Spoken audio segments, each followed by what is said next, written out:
Leave no stone అంటాడు. అన్ని try చేయండి, అన్నిటిని చూడండి. అట్లీస్ట్ ఎగ్జామ్ లో చూసినట్టయినా గుర్తొస్తుంది. కొంతమంది మెమరీ పవర్ ఉండిపోతుంది, రాసి రాసి గుర్తుండిపోతాయి క్వశ్చన్ ఆన్సర్లు, గుర్తుండిపోతాయి. చూస్తే చూస్తుంటే చూస్తుంటే తినగా తినగా వేపతి అలవాట్లో అలవాట్లో పొరపాట్లో యూపీఎస్సీ క్లియర్ చేస్తారు. అర్థమైందా? అలవాట్లో పొరపాట్లో యూపీఎస్సీ క్లియర్ చేస్తారు. అంత అలవాటు పడండి టెస్ట్ లో, అంటే కష్టపడాల్సిన ఇప్పుడు అవసరం లేదు. అలవాటు పడతాయి చాలు, కష్టపడాల్సిన అవసరం లేదు. ఓకే. గుర్తుపెట్టుకోండి ఈ వర్డ్ని చాలా. మైండ్ లో కష్టపడాల్సిన అవసరం లేదు. అలవాటు పడండి, కస్టమైజ్ అవ్వండి. ఎక్కడైనా కొత్త ప్లేస్కి వెళ్తాం, వెళ్ళగానే కొంచెం అన్కంఫర్టబుల్ అనిపిస్తుంది.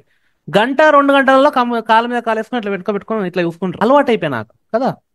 కొత్త మనుషులతో మాట్లాడతాం, బెస్ట్ ఇట్లా ఇట్లా దగ్గరగా జాగ్రత్తగా మాట్లాడతాం.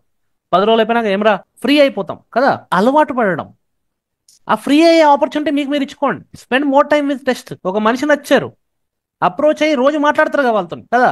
మాట్లాడి మెల్లిగా నచ్చితే ముందరికి వెళ్తాయి పనులు.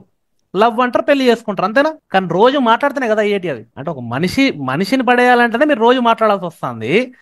ఎగ్జామ్ ని పడేయాలంటే రోజు టెస్టులు రాయొద్దా? అక్కడ ఉన్న ఎంత ఉద్యోగం ఇక్కడ ఎందుకు రాదు? సో ఏవైతే మనం టైం పాస్ చేస్తామో ఇక్కడ కూడా అదే టైం పాస్ ఇక్కడ కూడా చేయండి అంటున్నా.